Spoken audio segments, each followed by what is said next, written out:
край, там, где мудрые предки у хвоях поснули, где женщины, як радостный сон у стогах на зари, а дівчата, як дощі золоті, а сивые матулі, як жневье з павутинні, и доброе солнце у горы.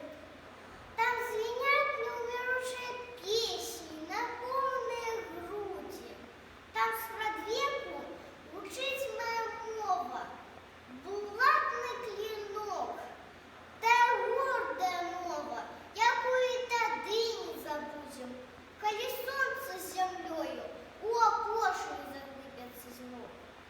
Ты наш край, ты червоная груша над дедовским домом, листопадовских зничок густых, фосфор